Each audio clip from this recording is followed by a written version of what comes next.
நடா புயல் காரணமாக நாகப்பட்டினம் மாவட்டத்தில் இரவு முதல் மழை பெய்து வருகிறது. கடல் சீற்றம் காரணமாக நிறுத்தி வைக்கப்பட்டிருந்த படகுகளும் சேதமடைந்துள்ளன.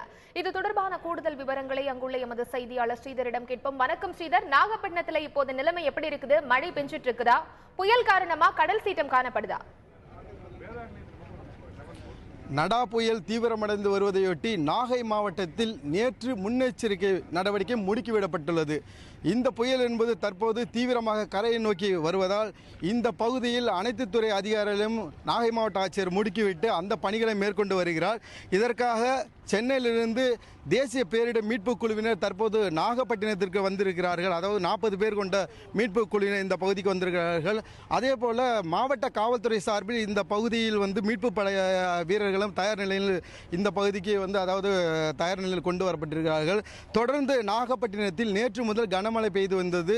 கடல் சீற்றம் என்பது அதிகரித்திருக்கிறது. அதாவது காலை 40லிருந்து 45 கிலோமீட்டர் வேகத்தில் வீசிய காற்று தற்போது 50லிருந்து 55 கிலோமீட்டர் வேகத்தில் இந்த காற்று பலமாக வீசி வருகிறது.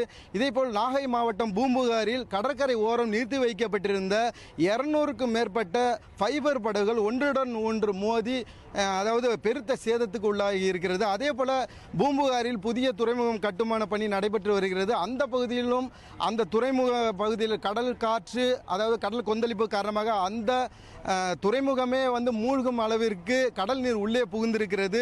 தொடர்ந்து அந்த பகுதியில் எந்த படகுகளையும் நிறுத்த முடியாத ஒரு சூழல் காணப்படுகிறது. தொடர்ந்து நாகை மாவட்டத்தில் திருமண மண்டபங்கள், பள்ளிக்கூடங்கள், சமுதாய கூடங்களை 24 மணி நேரமும் திறந்து வைக்க நாகை மாவட்ட ஆட்சியர் திரு பழனிசாமி அவர்கள் அதிகாரிகளுக்கு உத்தரவிட்டிருக்கிறார். இதனை தொடர்ந்து இந்த பகுதியில் அந்த அதிகாரிகள் அங்கு சென்று தாழ்வான பகுதியிலும் கடற்கரை ஓரங்களிலும் இருக்கக்கூடிய மக்களை அங்கிருந்து கொண்டு வந்து அவர்களுக்கு தேவையான உணவுகளை வழங்குவதற்காகவும் அனைத்து ஏற்பாடுகளும் அரசு துறை அதிகாரிகள் சார்பில் செய்யப்பட்டு வருகின்றன.